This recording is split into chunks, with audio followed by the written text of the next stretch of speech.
Assalamu alaikum, everybody, and welcome to today's introductory orientation session on manuscript writing. I would be very grateful if all of you can write your names in the chat boxes, and so that I know who you are. It'll be great if you can also write your affiliation or whatever you're doing, whatever professionally you're up to, and your institution as well, so that I know who has joined in. We will be starting the session in the next 5 minutes. So, Assalamu alaikum, everybody. Shabana, Assalamu alaikum, Adil Khan. I can see your message. Assalamu alaikum. Okay, that's great. We have a cardiologist from NICVD Hospital. Dr. Javeria, if you can just write, yes, you're a radiologist at Shaukat Khanam. That is great. So we have a good mix of specialists and clinicians joining in. Dr. Adil, you're from Buckeye Medical University. Just to let you know that I'm also a Buckeye graduate of 2002. So thank you for being with us. I'm just going to wait for another 5 minutes for other participants to join in so that we can start our today's orientation session on manuscript writing.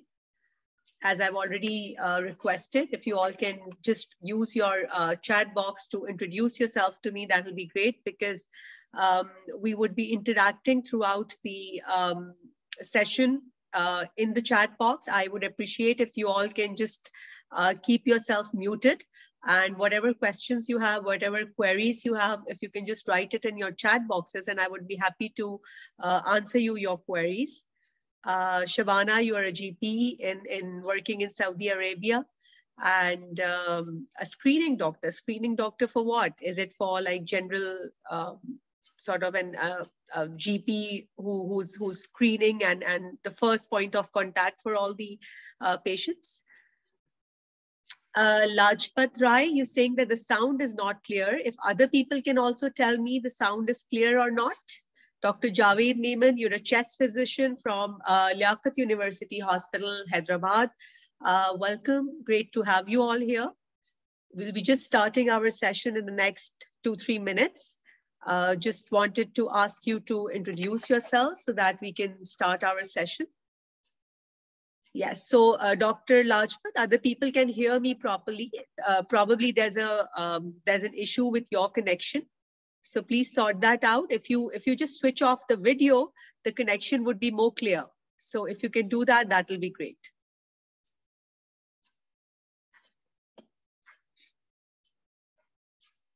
So we're just going to start with the orientation to manuscript writing. And this is basically for people who are generally beginners, who have just started to write, who just have some idea about protocol writing, and who would now want to convert the data you've collected into a manuscript and want to publish it in a good scientific journal and disseminate the results of your study. So this course is for those who are generally beginners and would want to publish the results of whatever research they're doing, whatever practice they're doing. They would like to highlight if you've done an intervention, or if you've collected some observational data from your patients, from your population. So, you could be just a clinician, or you could be a paramedical staff, you could be a nurse, you could be a physiotherapist, you could be any other from any other medical specialty, such as a lab person or a basic scientist, and you would want to publish a clinical study in a journal. This course will help you, and what to do, how to go about it, how to start working on it. That's what we're going to discuss today. A few more people have joined in. If I can just request you to introduce yourself in the chat boxes so that I know the audiences and I could interact with all of you. So First of all, the first thing which comes into your mind is, what should I write about? How do I start doing a research? That is the main sort of problem which everybody comes across. And a lot of times you're also a bit afraid to share your ideas with somebody, because you may think that it may get stolen. Somebody may steal your idea. कोई आपके ideas से जो है वो अपनी study छाप देगा. So let me tell you, that's what you think, right? It doesn't happen that way. क्योंकि आप जो practice कर रहे हैं, आप जो patients देख रहे हैं, आपकी जो clinical practice है, nobody can step into that practice and have that idea, have that feel of whatever you were trying to do as you could. For example, मैं patients अपने देखती हूँ. I'm a family physician. I'm a FCPS family medicine. So मैं patients देखती हूँ, और मैं patients देखते देखते मुझे ये ख्याल आता है कि a lot of women who come to me and who are anemic, I see that a lot of them are also chewing betel nuts, for example, areca nuts या betel nuts या जिसको सुपारी कहते हैं. So it comes into my mind as in to see if there is an association of betel nut chewing with anemia. And I try to search it up on the net, and I do not find a lot of data on it. So I think that maybe I should be publishing on this, because this is something which I have observed in my clinical practice, and we don't find a lot of data on it, because again, as you all know, that betel nut chewing is very specific for South Asian population, and it's not very common in the West. Right? So because a lot of studies, most of the studies are published in the West, so you may not find a lot of data on it. Another issue which I routinely come across is something like patients presenting with, female patients presenting with leukorrhea, which is, they would say कि ganda pani aata hai, and males presenting with something known as jaryan, as in like dribbling of urination. And this is something, again, which may not have been reported a lot in the West, because it's more associated with norms and mindset over in South Asian population, and specifically in Pakistan and India than anywhere else. So I may want to sort of do an observational study and see how common is it, and is it associated with any other psychological issues such as depression or anxiety or something like that. So these are a few things which I see that may be prevalent in my population or the community which I interact with. Similarly, you could be a physiotherapist and you could see that some of the technique which you're using for your patients is working really well, and you would like to see evidence regarding a particular technique, and you find some controversial data as in, regarding the efficacy of that technique, and you would want to look it up again. So you do an intervention on your community, and you would want to see what are the beneficial effects of a certain intervention in this community. You could be a surgeon, and you may want to compare two different types of technique of doing a certain procedure in a patient, and see the outcomes of both those techniques and see which one works well, right? So it could be starting from a very basic question such as an observational study in which you just want to see the prevalence of something, to an interventional study where you are comparing the outcomes of two different interventions in a population. So it's very interesting while you are practicing and you're thinking of questions. It's a lot of, sort of critical thinking which you're doing all the time, and coming up with any ideas. Yes, so Dr. Shabana has come up with a way. She says she screens for Aramco and other companies with age-wise like mammogram and pap smear. So Dr. Shabana, you might want to see, for example, we talk a lot about saying that cervical cancer is associated with having multiple sexual partners. That is one of the risk factors for a cervical cancer. So Dr. Shabana, you may want to see if in our population, and we already know that cervical cancer is relatively common in our population as well, in the Pakistani population as well.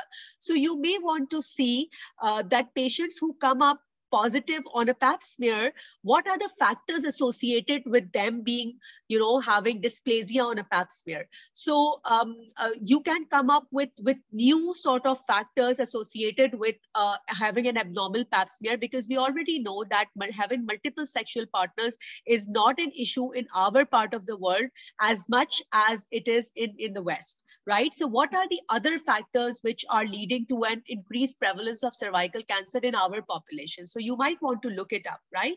So Dr. Tariq, where are you from, and what do you do? We have just introduced ourselves, so it would be great to know.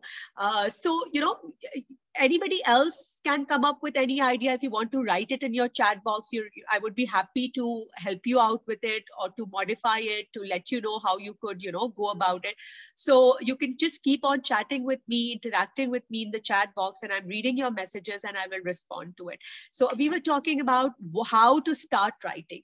So this is just the algorithm of what to do first and how to go about it. So it's just like step by step, as you are going up and you're trying to, basically publish whatever is there in your mind and find out the results of a certain question which is there in your mind. So how do you think of it? So you think of a broad research topic. For example, I'm a psychiatrist, let's say. So I would want to do something on depression and anxiety, or I would want to, I see a lot of patients with eating disorders these days, and I would like to see that what are the factors which might be associated with having eating disorders in our part of the population. So, you could just think of a broad topic, which you could start with a broad topic, broad research topic, and then you could move on to search literature about it. So Dr. Adil is saying that he thinks that might be an association of dyspepsia with depression. So Dr. Adil, I think the same, because I see that a lot of patients who presents with gastric acidity and heartburn, if you ask them about their mood, specifically women, I would say, if you ask them about their mood and their, any anxiety symptoms, they would report those anxiety symptoms as well. So yes, you may be right. Dyspepsia maybe is a very prevalent feature of depression in our part of the world. So you might want to look at it and see how much is it associated with having psychosocial disorders. So you think of a broad topic first, and then you narrow it down. Right? So for example, you think of depression, and then you see what specifically you would like to see in depressed patients, right? Would you like to see some prevalence, associated factors with depression? Would you like to see the effects or efficacy of a particular intervention? It could be a psychological intervention, such as some sort of a counseling you've started, some new sort of way of getting to your patients. It could be sort of something which you've started through telehealth, which you have started counseling through telehealth. So you may want to see what are the benefits of, or how effective is telehealth counseling as compared to face-to-face counseling, right? So you might want to see a specific, your question should be specific, right? Which has specific outcomes to it. So you search the literature and see how much work has been done already on the subject. And then you write your objectives. So you narrow down your research, and then you come up with a specific set of objectives which you would like to achieve.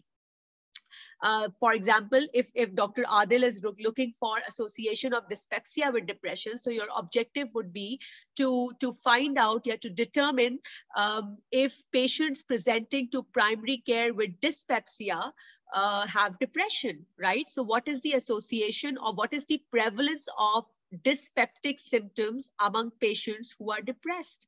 And what are the factors associated with dyspeptic patients being depressed, right? So there could be like more females, more males. They could have a specific socioeconomic background. They could belong to a specific occupation. They could have specific psychosocial issues. So you would want to look at it and come up with the results. So you write the objectives as to what would lead to what are you looking for as an outcome, right? Then you design a research protocol. So I'm coming to it, Dr. Asad. You're saying frequency of post-operative laryngospasm, a follow-up for 10 minutes.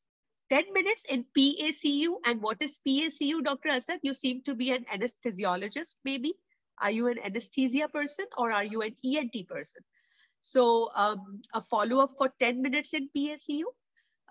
So it could be, so you're saying that you want to find out the frequency. And for a frequency, as you design a research protocol has specific headings to it, right? So you need to write a background of the study. You need to write the objectives. Then you come to the study design, setting, where would you do it? Duration, for how long would you do it? What will be your inclusion criteria? What would be your exclusion criteria? What would be the sample size of the study? How would you analyze the results?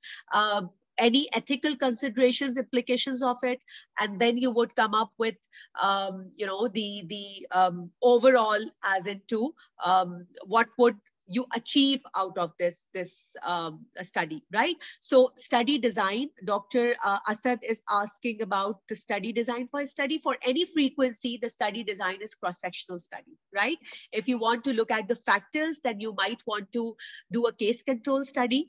A cohort study is sort of done when you follow up two different groups and see that which groups develops what and what is, sort of more prevalent in a certain group. So that is where you use a cohort study design. And experimental studies or randomized controlled trials are used when you want to compare two or more than two interventions in a specific population and see that which one is the most effective one. So there are so many study designs which you could use for the study. Usually we conduct a course on protocol writing where we talk more about study designs and, the basics of research protocol writing. So Dr. Asad, you're saying that Yasmin, you are saying effect of educational intervention on weight loss among obese. Study design is RCT, but the issue is with instrument. So what sort of instrument are you looking at? Are you looking at, are you saying that how would you determine the outcome? Is there a problem with determining the outcome in this study? Asad, you can use a prospective cohort when you have two groups, right? So one is the exposed group and one is the non-exposed group. So if you are looking at two groups and comparing both those groups in terms of outcomes, then you could have a prospective cohort study. If you're just looking at the frequency, a prospective cohort study will not lead to anything. So it's not a prospective. If you're just doing a 10-minute sort of a trial, or you're observing patients for 10 minutes, that's not a prospective cohort study. Prospective cohort study is a long-term follow-up study. For example, I might want to see my patients who are on, who have diabetes and who are on, let's say, metformin versus who are diabetics and who are on another medication than metformin. And I would want to follow them up for, let's say, 1 year or 2 years or 3 years and see how many of the people who were in the metformin group developed complication as compared to another group who were on another medicine. So, that's a cohort study. So you need to have two different groups to do a cohort study. So who's an MS nursing student? Yasmin Bibi, you're a nursing student. That is great. We could have, it's great to have you here. And you're right. So you're saying that effect of educational intervention on weight loss. So it depends what educational intervention would you want to do? Would you want to sort of counsel them? Are you trying to do a CBT, which is a cognitive behavioral therapy?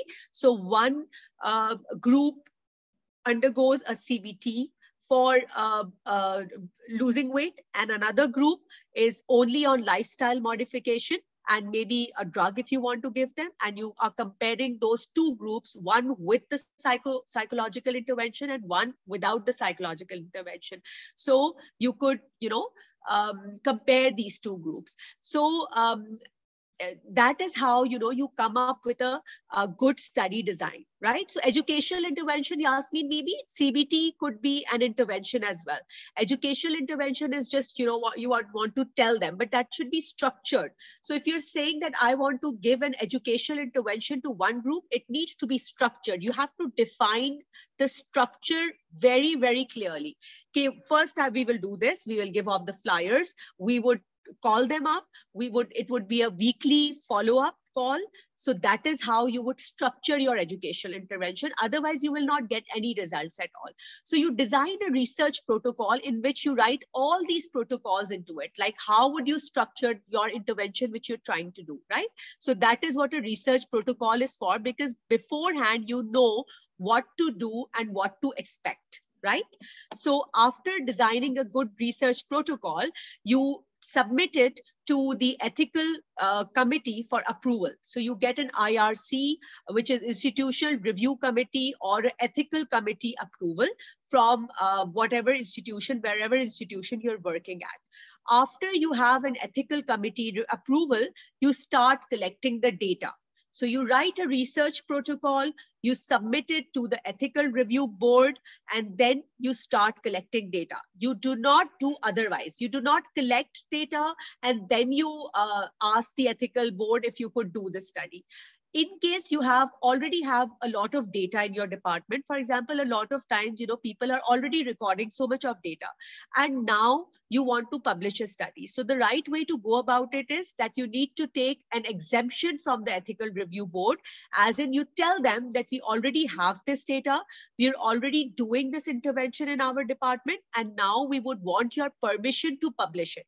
So even in that case, you need to take permission from the ethical review board if you're trying to publish any departmental data which you might be having with you, right? So that is the right way to go about it, because every journal asks for an ethical review board approval. So they would ask the manuscript or the approval number as to whichever ERB has allotted that to you. So when you submit your study to a journal, the first thing they would ask you is an ERB approval. So you need to have that with you to move on.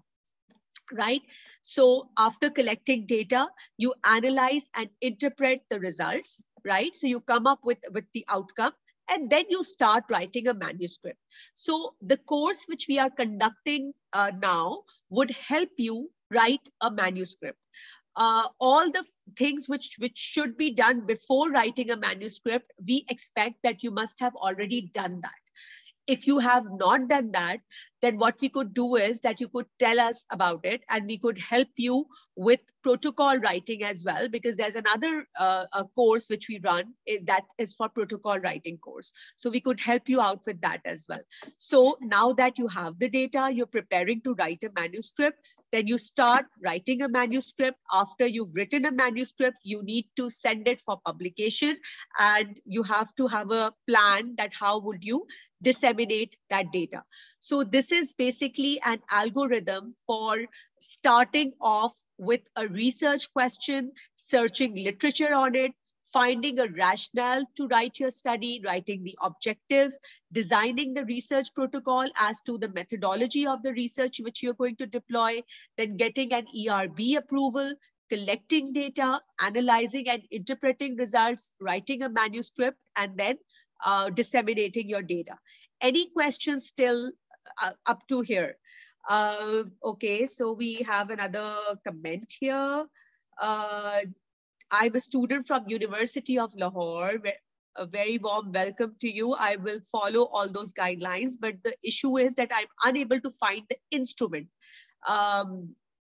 Okay, instrument for what, beta? You said you're doing an educational intervention. So what instrument are you looking for outcome, for educational intervention? Could you please clear that up? So any questions till I have explained to you how to come up with a manuscript? Any questions still here? Anybody wants to, you can just write in your chat boxes if you have any questions. I'm reading your comments as I'm also moving on with the session. So you could just let me know any questions which you have in your mind. It could be a very, very basic question.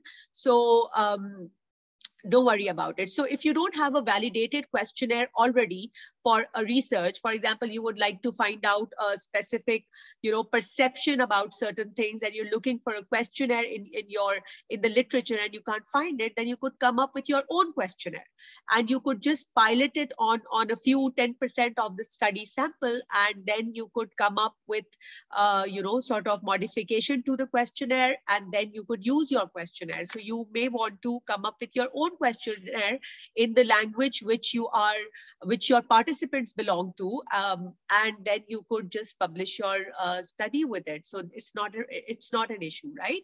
So what are we going to achieve by the end of the course, the manuscript writing course? So we have around 10 sessions. You would know the significance of publishing. You would understand authorship criteria and order of authorship. That is also a huge issue. You would be able to choose a journal for publication according to impact factor and indexing. So you would have an idea what impact factor means and what indexing means. You would be able to choose a title for your manuscript. You would be able to write an introduction and objectives of research study. You can document the methodology of research study, the study design, the technique of your data collection, the data analysis, and the sample size, and how did you come up with the sample size. Referencing through EndNote. So you would know how to reference your manuscript through EndNote and switch between different referencing styles. That is an issue because when you submit it to one journal may have a different referencing style. And when you want to now change it, if one journal rejects your article and now you want to change your referencing style, it is an issue because it takes a lot of time to again keep on switching between different referencing styles, right? So you would know how to do that. Analyze data on SPSS, make tables and write results, that you would be able to do.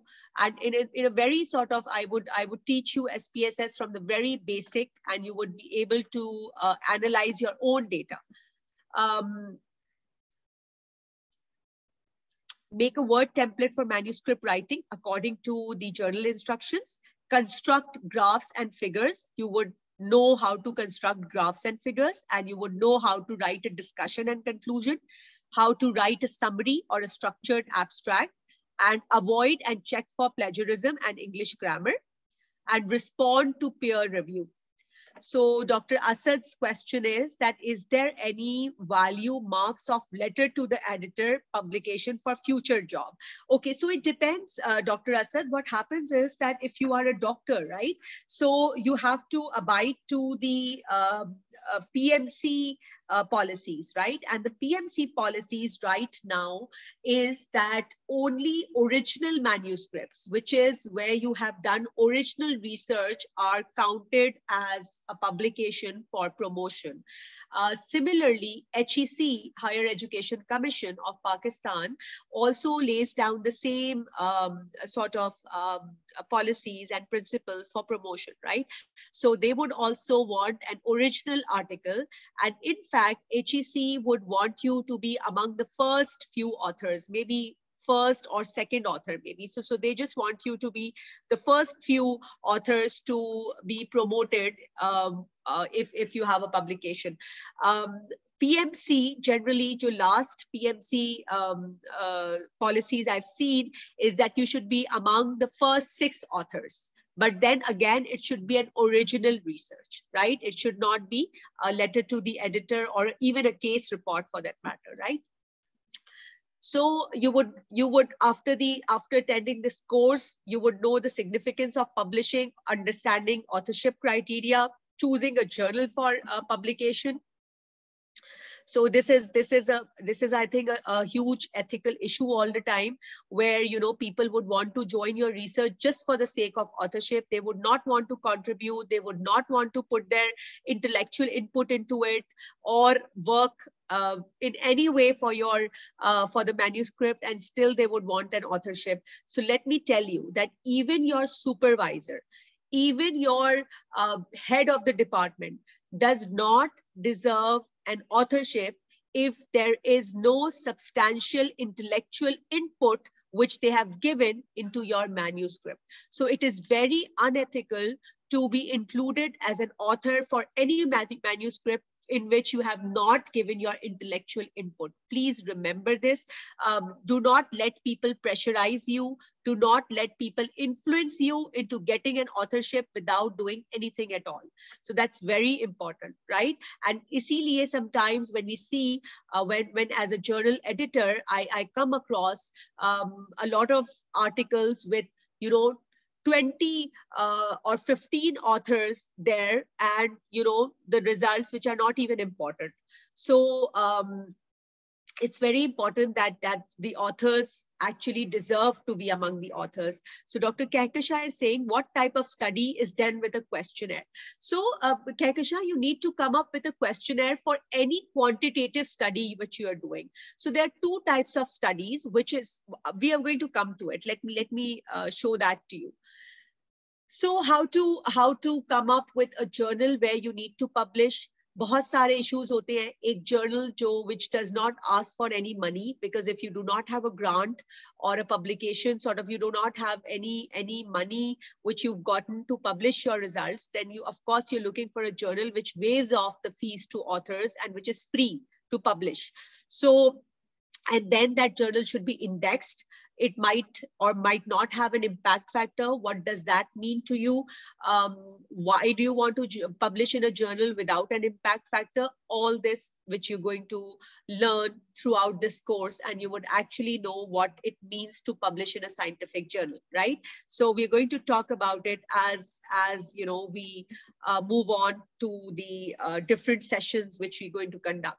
So then you should know how to write for your manuscript in a way that it should be acceptable whenever you send it to any journal for publication, right?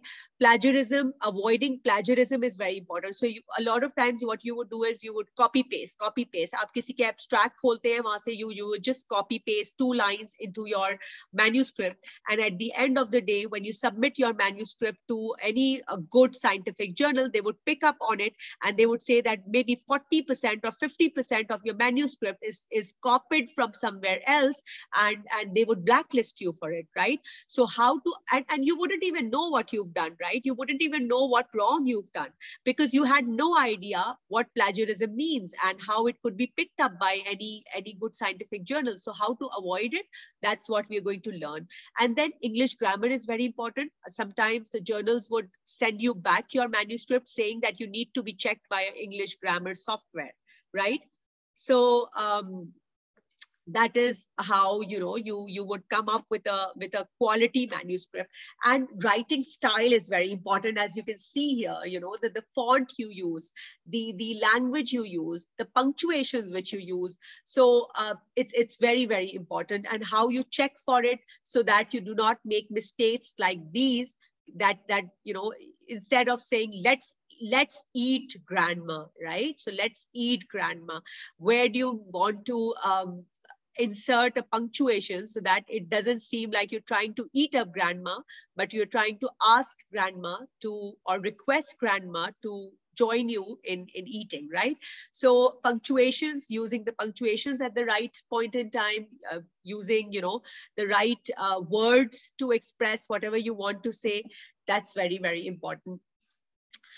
And avoiding plagiarism, of course. So choosing a title for the manuscript, the title should be crisp. It should be very interesting so that the journal editor would want to read your article or go into the abstract of what you've sort of trying to present.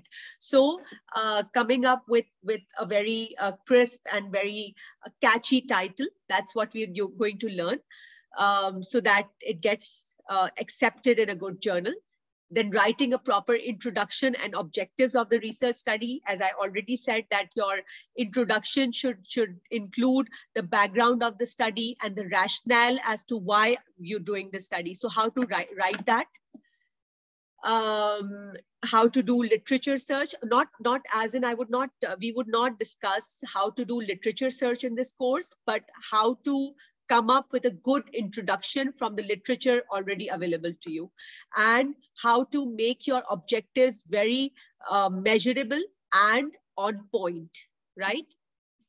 Then documenting methodology of the study. So how should I get lifetime access to Turnitin? So Asad, you need to apply as a student, and they would allow you to just go through the Turnitin software once in a while, whichever article you want to use. Otherwise, what you could do is that HEC has a Turnitin software and they could help you out with it. But otherwise, generally, individual people do not own the Turnitin software. It's available with different institutions, but not individuals. So there are other, besides Turnitin, there are other plagiarism softwares which you could use, and those are available online, and they're good enough, right? They would tell you how to, if your paper has a lot of plagiarism in it. But once you get the hang of it, you wouldn't need to pass all your papers through plagiarism software, right? You would know that you have not copied anything. So it's just that, we are going to teach you how to do that. Then documenting the methodology of the study. So you were asking me, somebody was asking me about the study designs. So these are the different study designs which we have. And these are all the quantitative study designs. So there's a qualitative study design and a quantitative. So questionnaires are used in all these study designs. Even in a randomized control trial, you would want to use a basic socio-demographic questionnaire. Observation study mein to questionnaire is a must, right? Even in a case control study, in a cohort study, a cross-sectional study, in all these studies, you need questionnaires. And then there is a meta-analysis in which you compile a few studies and then come up with an analysis of those studies. So this will not be included in our manuscript writing course, but this is just to tell you that this is another type of study design which people deploy. It's a good study to do because you compile quite a few studies and come up with a generic analysis of those studies and an outcome. So setting and duration of the study, you need to document in the methodology. The sample size you need to document. How did you select your sample, the inclusion, exclusion criteria. If you had any sampling technique used in your study, as in sort of simple random sampling, what are these sampling methods? You're going to learn that. Data collection procedure. How did you collect data? Did you use a questionnaire? Did you use any other tool? Did you do an intervention? And how did you do an intervention? If you conducted an interview, how did you conduct an interview? So all these things you are going to document in the methodology of the study, right? And finally, you analyze your data to write the results. So you come up with the tables, the graphs, and the figures. And we're going to teach you how to put those results in words and how to present your study results in the best possible way so that the editor or the peer reviewer actually finds your study results very interesting, and you have a good chance of getting those results published in your in any good journal. Ethical considerations, I would say these days, it's one of the most important thing.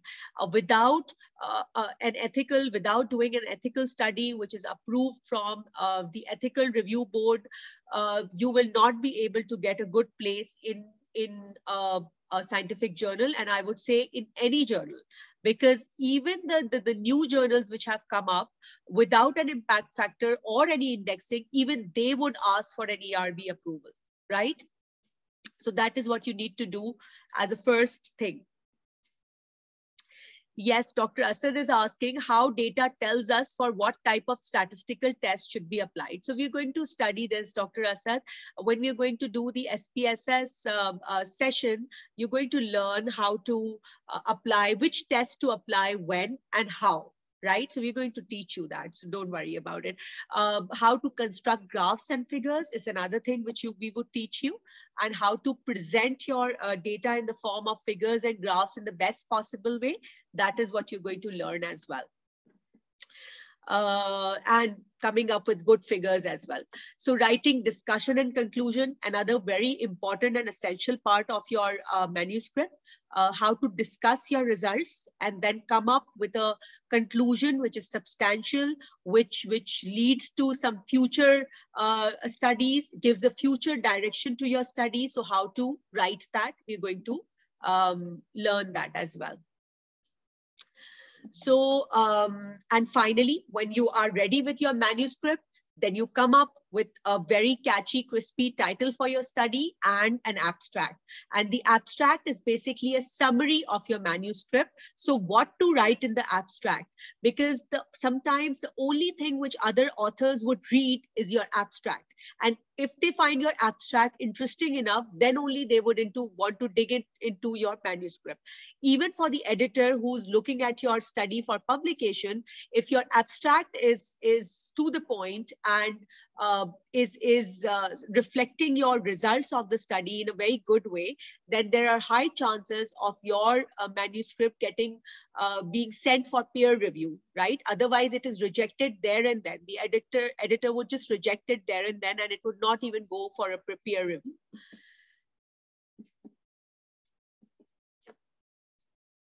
So any questions? Abhi tak koi bhi questions? Any questions anybody would like to ask? I'm not even sure if you know, I am using quite a few Urdu words in between, and I'm not very sure if everybody understands Urdu or not. And then finally, referencing your article through EndNote, Google Scholar, and PubMed articles, right? So how do you get the articles into your literature search or into your background, and how do you reference it? Right? So that's what you're going to learn.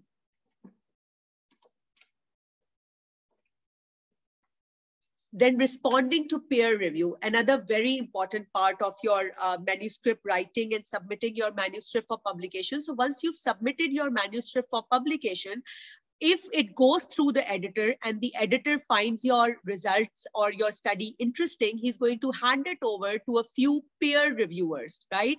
So the peer reviewers would actually belong to the same expertise or the same specialty as you do, and they're going to review your study and give some recommendations or suggestions. They might want to reject your study as well. They might reject your study, in which case you need to resubmit it into another journal, right? So at one point in time, you cannot submit your study to more than one scientific journal. That is a very important ethical principle of submitting research, right? So when you've submitted your research to one journal, you cannot submit it to another journal simultaneously. You have to wait for that journal to respond. So many times, the only thing which is sort of guiding our publishing an article into a particular journal is their response time. So you should always look at how early the journal would respond to you, right? So that is also a very important factor. If you are, for example, writing a thesis, or you want to, if you're a resident or a trainee and you want a publication in a journal in the next 6 months, and there's a journal which does not respond to you in the next 1 year, you're doomed, right? So you would want to know that pre-hand, if you know how much time that journal takes.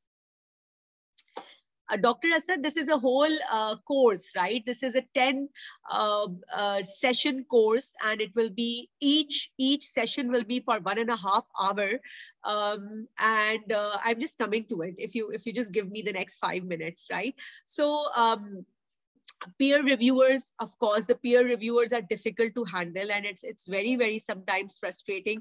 And finally, this is my final slide, as to you have so many glitches along the way when you're trying to publish. But only once, if you are able to publish in a good journal and you're able to write your manuscript, it's like an addiction, I would tell you. So once you write, you just want to write another one and then another one, and that leads to, you know, a good, I would say, your scientific publications and a good profile which you would want to have at the end of maybe 10 years or 15 years of your professional career. So one leads to another, but the first one is always the most difficult to achieve. So the first step of research, I would say, is the most challenging one. Once you're at the first step, then you're good to go.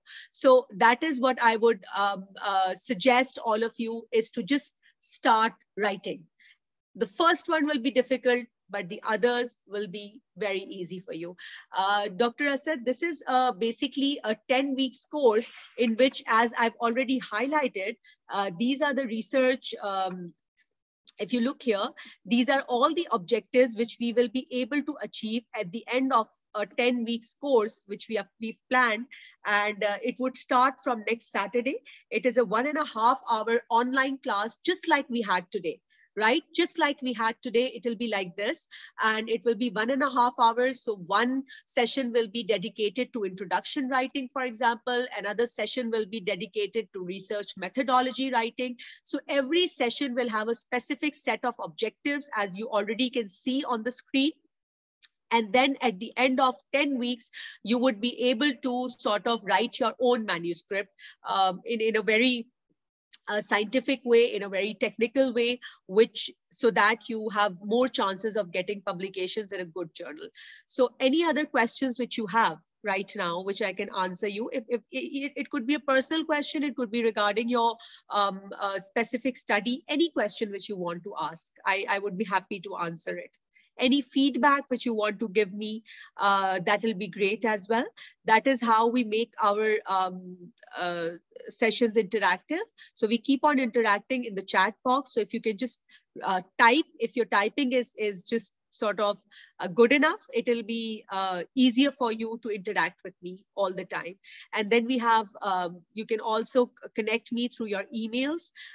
My email address is askfaridamin@gmail.com.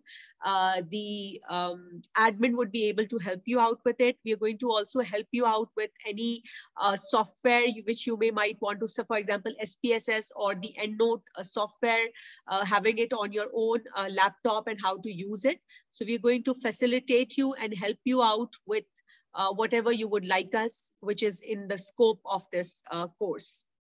So, okay, so Mehak, if you can please write, type the email ID we have in the chat box. Yes. TS, what is your name? This course is for 10 weeks. As I said, we're also giving you the SPSS and EndNote softwares to work on. It will be a 1.5 hour course every week on Saturdays. So it will be from 2 p.m. to 3:30 p.m. And for any information regarding the fees, I would request you to consult the admin of the group. It's there on, the email is here. So you could just email for any more details which you would like to have. We also offer discounts for those who are residents, who are registered with CPSP. So you could ask for those as well, right? Any other questions which you might have, so that I can just say a very, sort of a good evening and a goodbye to all of you. Any more questions which you have? There's a registration form also in the chat box. If you want, you can register yourself. You can get all the details of the course, and any other course which we announce, you would have the information for that as well. We do another course which is a protocol writing course, and another one which is for GPs, a family medicine course. So you could register yourself in any of the courses which you would like. Yes, Asad, you get a certificate at the end of the course. Of course you do.